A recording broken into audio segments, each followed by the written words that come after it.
এটা সত্যিই জুলুমবাজি হচ্ছে। অবশ্যই এর প্রতিবাদ করা উচিত। প্রথমত, যে সমস্ত মোবাইলে ইন্টারনেট পরিষেবা নেই তারা কেন নেট প্যাক রিচার্জ করতে বাধ্য থাকবে? দ্বিতীয়ত, মিনিমাম রিচার্জ প্ল্যান এত কেন হবে? ভেবে দেখুন তো, মাত্র 5 বছরের মধ্যে কিভাবে মিনিমাম রিচার্জ প্ল্যান অবিশ্বাস্যভাবে 10 টাকা থেকে 155 টাকা হয়ে গেল। সাধারণ মানুষ যাদের বাড়িতে মোবাইল ফোন আছে শুধু প্রিয় মানুষগুলোর কথা জানার জন্য, যাদের শুধু ইনকামিং কল পরিষেবা চালু থাকলেই যথেষ্ট, তারা কেন 28 দিনের জন্য এতগুলো টাকা জলে দেবে? তৃতীয়ত, মাস যেখানে 30 থেকে 31 দিনে হয় এবং মানুষ স্যালারি যখন পায় 1 তারিখ বা তারও পরে, সেখানে রিচার্জের ভ্যালিডিটি কেন 28 দিন হবে?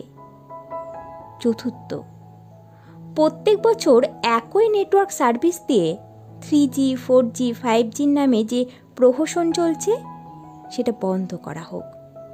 এইভাবে মানুষকে চিট করে নেটওয়ার্ক স্লো করে দিয়ে প্রায় প্রতি 2 বছর অন্তর অন্তর সাধারণ মানুষকে নতুন মোবাইল সেট কিনতে বাধ্য করা হচ্ছে কেন? পঞ্চমত, ইলেকট্রিক পরিষেবা আমরা প্রয়োজন অনুসারে ব্যবহার করতে পারি, ইন্টারনেট পরিষেবার ব্যবহার আমরা সেভাবে নিয়ন্ত্রণ করতে পারবো না কেন? ষষ্ঠত, এই যে যথেষ্টভাবে রিচার্জ প্ল্যান বাড়ানো হচ্ছে, এটা নিয়ন্ত্রণের জন্য ভারত সরকারের কাছে কি কোনো আইন নেই, নাকি এটা সরকারের অনুমতিতেই হচ্ছে? এ ব্যাপারে আপনাদের মতামত জানতে চাই। আমাদের সকলের উচিত এ ব্যাপারে একসঙ্গে হয়ে প্রতিবাদ করা। খুব ভালো হয় যদি কোনো আইনজীবী এ ব্যাপারে আইনি কোনো পদক্ষেপ নেন। আশা করি সাধারণ মানুষ তাকে সহযোগিতার হাত বাড়িয়ে দেবেন।